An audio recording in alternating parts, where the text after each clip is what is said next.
Unbelievable! Are you looking for a no-nonsense property and business podcast? Our mission is to provide jam-packed content straight to your ears, where we can add value and unpick the fluff in the industry. If this sounds like a bit of you, then strap in and hold tight for an episode with Heidi and Dan. Welcome back. So today's episode, all things deal packaging, deal sourcing. Your host Dan Cooper and Heidi. So we both, I say dabble. I do it primarily. You dabble in deal packaging, deal sourcing. I thought he was going to say I do it properly. But yeah, we're going to talk about deal sourcing. Why can it be beneficial? Why do it? Why do I do it? Why does Heidi do it? And you know, we both do it probably completely differently. So it's quite important to know that there's not one shoe fits all. There are various different ways of doing it. There are people out there who are so successful doing it one way, and you know there are other people doing it successfully another way. So yeah, we'll just talk a bit about deal sourcing and deal packaging on this episode. Cool. Do you want to go first? Because you've done it a lot longer than me, but you primarily do this as a strategy, don't you? Whereas I do it to make little bits of money now and again, whereas you do this Little pocket money, isn't it? Yeah, mine's little pocket money to set up a rent to rent, whereas yours is your bread. My revenue's still fucking pocket money. No, so I started in deal sourcing. So like I touched on one of the episodes. One of my mates said, "Why don't you do deal packaging?" I never heard of it. He said, "Yeah, you get paid like $2,500-3,000 a fee if you find some of the property." I thought, how fucking hard is it finding the property? But it is like a full-time job because there's so many steps to deal sourcing, and depending on how you do it, whether you go through the traditional method, I'll go to estate agents, put loads of offers in, wait, follow up the offers.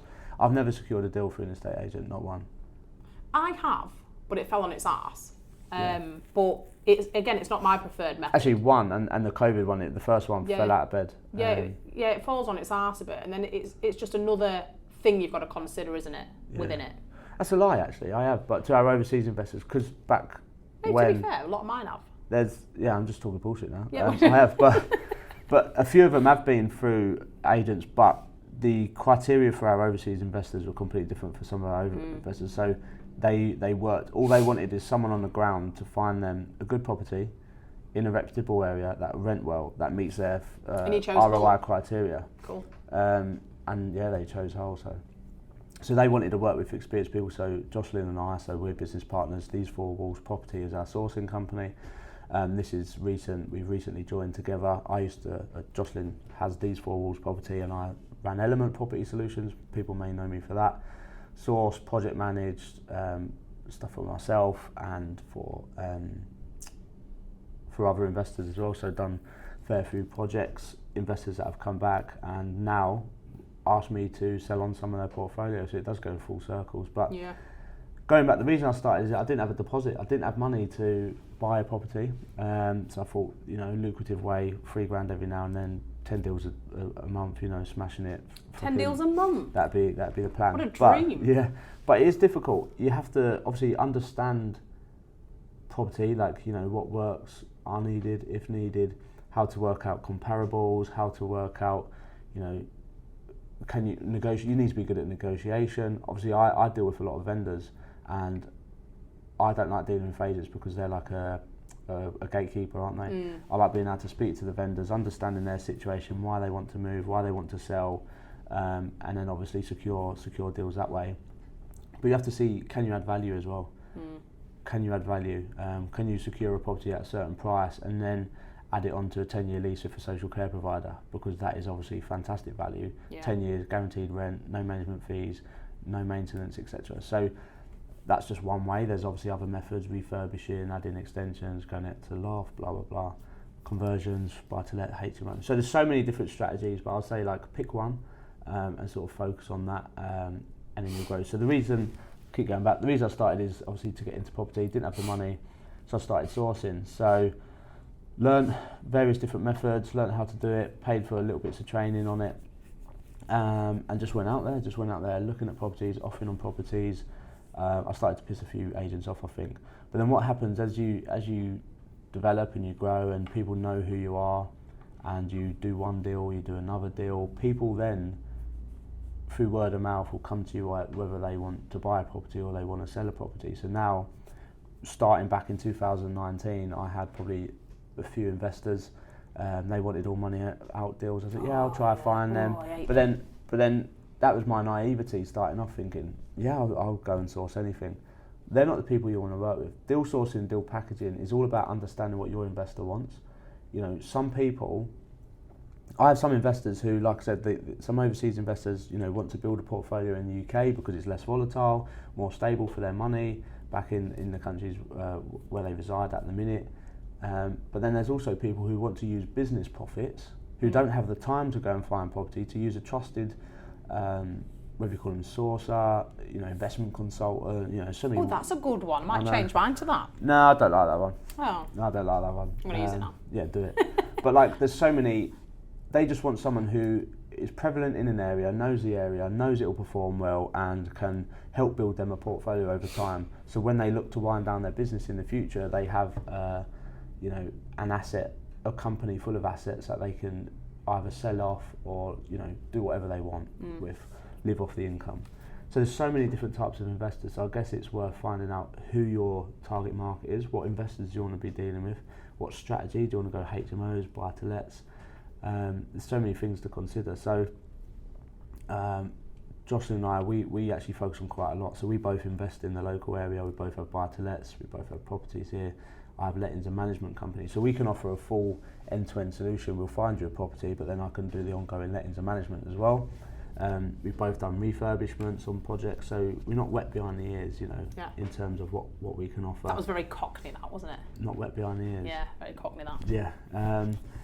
So yeah, the reason I got into it, you can earn some good money. You know, it is hard. So I'd say the last quarter last year, back end of 2022, in the market, there was so much uncertainty. Liz Truss, you know, her long tenure, quasi-quarter, like the new budget and everything. There's so much uncertainty and instability in the economy. People were pulling out of deals. There's probably close to 15, 20 grand's worth of fees that we lost because they're in legals. Oh, that's annoying. And that's the thing with sourcing, it's so transactional. So with rental income, it's residual, you get it every month, or you should do if the tenants pay, get it every month. But sourcing is different, where you could do all this work up front, and if a buyer pulls out, a seller pulls out, there's a down val, there's something that goes wrong throughout the legal process, you don't get paid upon completion.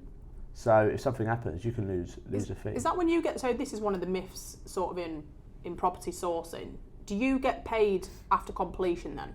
So when I send a memorandum of sale, so for people who don't know, I send it to solicitors to instruct it as all the vendor's details, the purchaser's details, any conditions of sale, solicitors, broker information. So that goes in, and on there there'll be a buyer to pay X amount of fee upon completion. Yeah. So that's built into the completion statement. So when the buyer pays for the property, their legal fees, their sourcing fee, and everything's sort of taken into consideration. Point. So they pay that to solicitor, and upon completion of that transaction, the solicitor will then send that over to myself.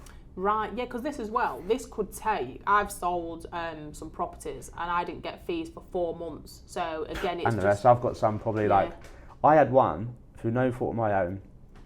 It was going through with one buyer and it took like 6 months. It was a HMO, things going on. And then that they pulled out. So that's like 6 months of waiting. And then we got another buyer and that took months as well. So that was close to 9, 10, 11 months for one fee. And that was a £3,000 fee. Yeah. But then there's obviously time that you put into it. But then there's been other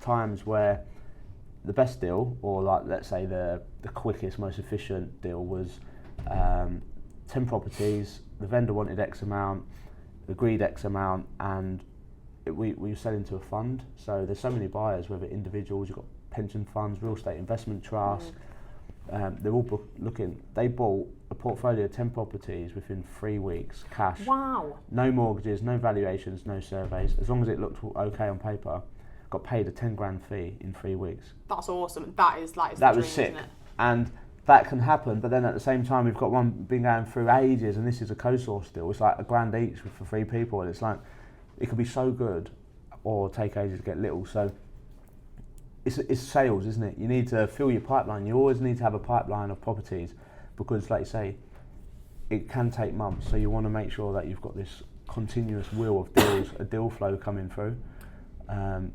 you've got to have like a schedule for that, haven't you? This is why I do rent to rent as my main strategy, because I know every month what income I'm going to get every month if the tenants pay me on time, blah blah. But income every month, and then I deal package on the side. So for you focused on buy to lets at first, and then you've sort of expanded that. Whereas me, I genuinely get brought leads every day, and then I'll go, I don't think I can sell that, because you'll then get to know if you can sell it or not. Because I had investors that again wanted all the money out. I stopped working with them. I was like, I'm not pissing about. I'll buy it myself. Well, exactly. Like you're never going to. I have done, and that's a positive. So the portfolio that myself and my business partner own, I've sourced. So the good deals, like we've had somewhere, got all money out plus £1,600. Yeah. Rent's well, that's on a guaranteed rent for 3 years. That's run as an Airbnb. We've sourced other ones, 125k house, left £6,000 in, and that's a good thing about deal packaging. You get to find the deals, and if it's really good and you can do it, you take the best. And that's not to say you're taking the best so no one else gets what you call the best, but you get pick of the bunch. Yeah, and I think you've got to be careful with people who continuously sell deals that look too good to be true, because you think, why are you keeping them? Like I don't sell rent-to-rent deals. I keep them all. I genuinely keep them all. I'm not selling rent-to-rent deals because I'd rather keep them all, because I would make that fee in 2 months. Exactly. Do you know what I mean? And it's continuous, and it's continuous, so I'd keep them. So again, there's myths around, do you get paid at the end? Some people take a £500 referral fee, don't they? Reservation fee, So like we've done that. Obviously, you need a client account for that. You need client money protection. You need to make sure all of these things in place. Client's account needs auditing every year. So you can take a reservation fee up front, which obviously shows commitment. Some people take a full fee up front. Yeah. I like to. Well, Jocelyn and I pride ourselves on trust. That if a buyer does go through with a deal, they will pay. And we're not about having a mailing list of 5,000 people, some people that we've never met and we have no relationship with. We want to deal with people more on a personal basis, whereby we support what they want to achieve. They might want to do 2 deals a year, and them deals meet this criteria. The way I describe it is, if you're sourcing, think of it as like a shopping list. Everyone has different requirements. Yeah. So you, for example, rent to rent, your criteria might be X, Y, and Z. But go find the investors first, because then once you've got a shopping list, you know what to look for. Because at first, this is a tip, I started trying to offer on properties like all money out on a calculator, all money out, I'll offer this. But there's so many people out there who buy with 10, 15 grand left in, depending on the ROI of the deal. So it's like, I probably lost out on so many opportunities for not having these investors up front. And that's a big takeaway, is make sure you know what your investors want. Yeah, exactly. And some people as well, I've worked with people that did want all the money out, and they're so hard to find, and you'll waste your time doing it. And also something to be aware of, I got someone's criteria nailed, and I actually give him a list of 4 properties and said, these all fit your criteria, I've negotiated them, oh, we're not investing in Hull anymore.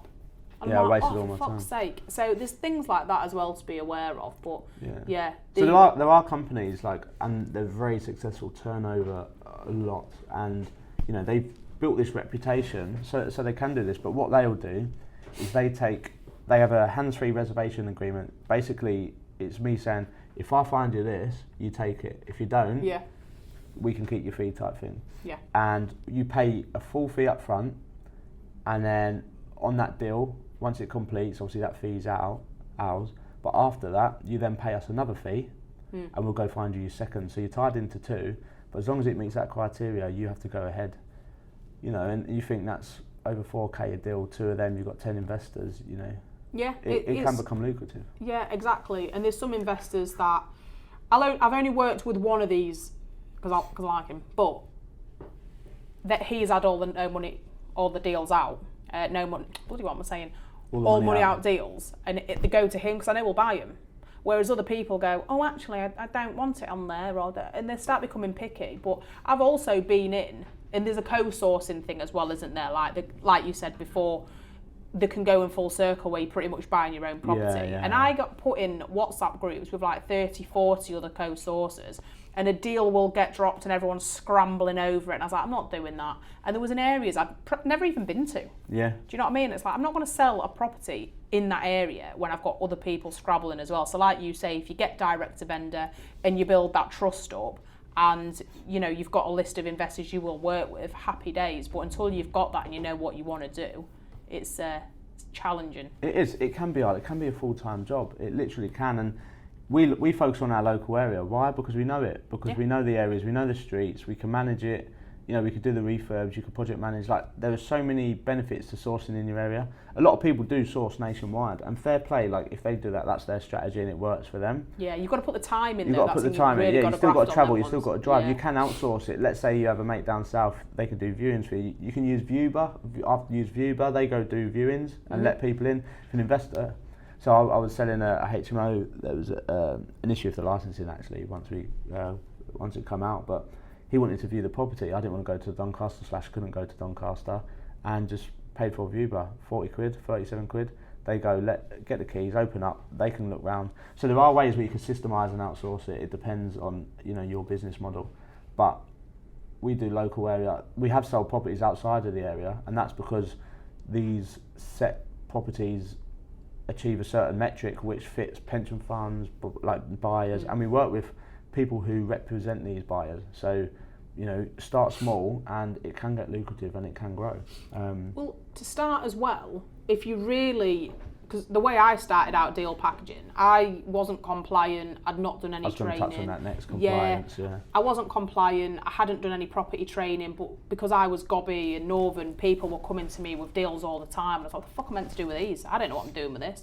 So then the first few deals I sold was with co-sourcers, and I was like, I'll bring you a deal if you do all the bits I hate.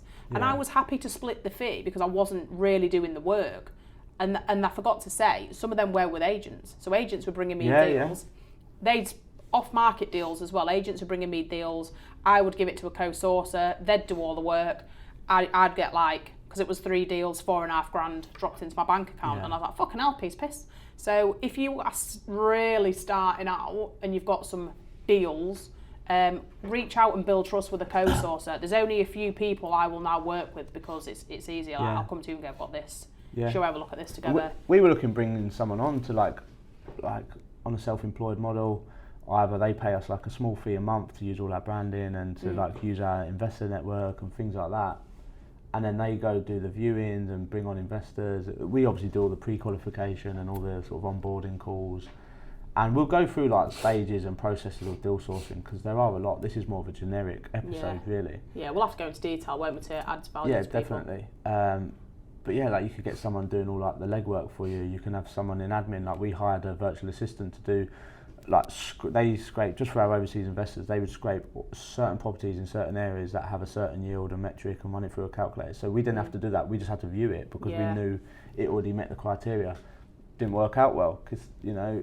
You got to kiss her through a few frogs in property, and that didn't work out. She's lazy. Fucking 5 minutes before start time, can't do this because of X, Y, Z, and you know it just just didn't work out. So one thing I will say as well with sourcing is compliance is key.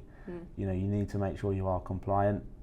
So many different things. So register with an ombudsman. Is it the property redress scheme or the ombudsman or ICO as well, data protection. ICO, data protection. What else? Anti-money. What? HMRC for anti-money laundering. We both can't speak. There's something going on in this office. The aircon. Laundering. Yeah, so you've got to do that. So you've got to register with all of these schemes basically. And like I said, we'll do a full episode on step by step on how to set up a source. Public liability and indemnity insurance. PI and PL insurance. Like we can help you out with these. We have it. I have it. You know, you need it even to be a landlord. A lot of it. They're really clamping down on that at the minute in terms of compliance and legislation. Some of it's nonsensey. We think, the ICO, but if you the get sourcing insurances have gone up a lot. Like when I first started, it was like 250 quid, and I think some quotes coming back like £1,000 now because they don't like doing it for sources. But again, getting a client account. So they don't like the activities of sourcing. So you need a client account to hold client funds. But you need to get a client account. You need client account to then get client money protection. But to get client money protection, you need a client account. They don't like giving it. So it's like and to get a client account, massive ball ache also because you've got to prove you're a business. And the thing HSBC just shut mine down with client funds in not long ago. Really? They was ringing me to do a survey. It took me like 3-4 months to get a check. I had like £3,000 worth of I had reservation fees in their client fund. I got a check the other day of the £3,000 because they just closed my account. So I went on it one day and thought, where the fuck has my money gone? Oh, that's annoying. Not my money, only my money, it's clients' money. But that's annoying that though. But like as well, I love No Money Down. That's how I started, and I like creative property solutions and that sort of thing. But the one thing that you don't realise you need is all of this compliance. You need money to have it. Yeah, you need to be able to set your bank account up, get all your insurances, all your compliance. That costs you money. 100%. You know, borrow it, give someone a return on that, but your nan or whatever. Yeah. But you know, you need a little bit of money to start off to get your compliance, really. That's it. And what people don't probably value is time. Time is money. Like, you know, I remember listening to podcasts. Everyone's like, right, do 10 viewings a day, offer on all 10. I fucking hate that. 50 viewings a week, 50 offers. Like, one of them will stick, and it's like, who's got time for that? Who's got time for that? And that's when you start to piss people off. You look a nutcase as well. Yeah. So build a relationship, meet with landlords, meet with investors, go to property networking events, go to business events. You know, there's always people out there who wanna grow a portfolio. There's probably a lot of people out there in your family you don't know that have properties or are interested in it, and it's amazing when you first start out, people thinking, oh, what's he doing now? Fucking something to do with property. And then as you get on, like from my other podcasts and like people seeing what I'm doing, like reach out, like, oh, you know, I'm looking at buying my first property. Can I have a Zoom and can I have a chat and stuff like that. So we'll do an episode on starting out as well, because again, there's things where you'll see people doing pictures of it, and I did it. I looked right cringe, you bastard. You get your colourful envelopes, you go to the fucking post box, you lump them in there, spend letters. $6,000 on stamps, which you don't tell you about. Stamps are a right bastard. Well expensive now. Yeah, we are with it. So, and or you can mail merge and use things like, I used to mail merge. So stamp, but STA. Yeah, it's the same thing. So you got like iMail print or stamp.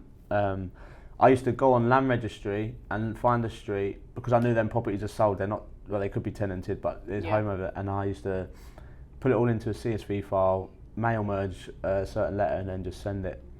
I actually got a call just before Christmas from someone I sent a letter to in 2019. No way. She's like, are you still interested in buying properties? And I was like, I fucking cannot remember when I even sent this letter out. Well, I always say to people, again, cringy, do a spreadsheet of where you've sent your letters to, because you'll do letters and you'll run around like a knobhead.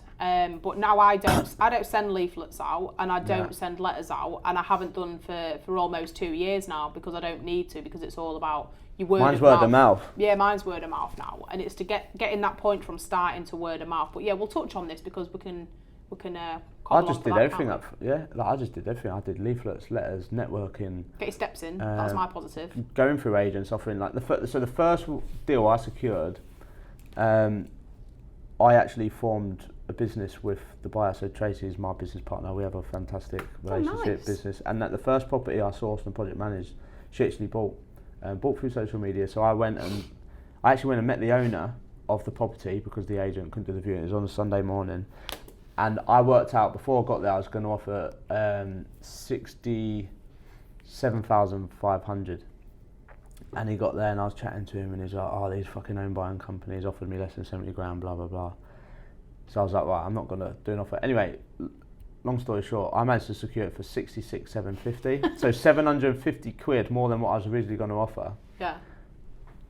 Secured it, did the refurb and everything like that. Since then, that same guy who was so prevalent, had the biggest estate agency across East Yorkshire, started the business back in 1979, I think, or 1970. One of the properties I own, all money out, was referred from him. The office block we've just bought was his office, that he came to me and asked if I wanted to buy it. So just from that first deal that I sourced, I've now sourced the all money out deal. I've had other referrals. I've got a property going into auction through my self-employed agency thing I do. He's also just referred me to someone who I'm close to securing 6 apartments in the city centre to go on That's awesome, Rightmove as a thingy. And my business partner was the person who bought that property, who we now have a property portfolio together and a lettings and management company, all from my first deal. So that's how beneficial really good. Deal sourcing can be. But that takes time as well, didn't it? He hadn't just offered you all them in the first month, No, has he? like I started properly in 2020. That's when the first deal went through in 2020, and we're now early 23. So yeah, it's taken time, but you build a reputation, you build a name. That's why I don't deal with I deal with some people, but there's people in Hull I won't touch because of reputation. I value my own reputation. Yeah, definitely. Me and Jocelyn, our values are aligned in sourcing. So I feel privileged now that I'm sat with you. I know. Well, it's like I didn't mention your name in that. Yeah, I won't work with her, but no, that's awesome. So yeah, I mean that's why I source a bit about sourcing, what you need to do, but we will do an in-depth, step-by-step, setting up a sourcing company, methods of sourcing, you know, how to negotiate, how to value and appraise, because a lot of people will think, oh yeah, this property sold 4 years ago, 1.5 miles away in this, and you're like, completely different, mate. So the RICS Red Book, how they do their valuations, certain methodology. That'd be really useful for people. I'm not RICS valuer, but you know, I would like to say on a lot of the deals, or if not all of the deals I've done, I've been there or thereabouts on valuation. I like to say I'm shit at a lot of things, but I like to just go past and go, that's worth blah, and just and that's it. You get to know the area. You'll know, like for example, when you see things, or if you buy things, or you know a broker, and you say, what did that get valued at? Building that knowledge base, like it makes analysing deals so easy. When I first used to do it, I used to work out on spreadsheets, this refurb, this, like plastering, it'll be about 400 quid a room, there's 6 rooms that need and I'd go through meticulously, then I'd work it out, what are the comparables, 3 or 4 or 5 comparables. After a while, you know that a 3-bed on that street's 125. God, yeah, you do, yeah. There's places where I live in Barton where it is a house, 2 houses on the same street as my mum, basically, and I live on the end of it. And I offered on a property. Sadly, it was probate. The person died early last year. It's still up for sale. I offered on it last year. They haven't come back to me. They're trying to get 125 for it. And I was like, it's worth like 80. Absolutely no chance you're getting that. But yeah, you've got to hold out for the right sort of value as well, haven't you? You don't want to spaff it on it. No, you don't want to go negative equity. You don't want to put all your money into something it's not worth anything. Yeah, definitely. But at the same time, that's a buy refurbish method. There's so much value in just buying property on a mortgage and just letting it tick over. Yeah, it takes longer, but if you ain't got the time, you want to deal with someone who's going to go and source, find the property, manage it, build a portfolio for you. Let's say you're 30 and you're running a successful business and you can buy a house a year. By year 3, when you've got literally 3 houses, with the cash from your business, you can probably now buy 2 that year. Yeah. The year after, you'll then buy 3. And then releasing equity as well. Releasing equity. So when you're 35, you'll refinance and pull maybe 20 grand out. And then by the time you get to 40, you've probably got a good 15, 20 properties, all cash flowing. And then 41, you can go buy 10 that year. You know, so that's just buying on the standard mortgage and waiting. When property isn't your, primary strategy, it's a nest egg for the future. Go buy on a mortgage. There's nothing wrong with that, and I think that's what a lot of people in property leave out. There's no harm in buying on a mortgage and just letting the property tick over. Yeah, definitely. Everyone teaches you all money out. You don't need all money out. That's because they've got one deposit they need to regurgitate. That's why. So, but yeah, sounds good. Very informative. Thank you. Unbelievable. Thank you for joining us this week. We hope we added value to your day. Stay tuned and see you next time for another unbelievable episode. See you next time.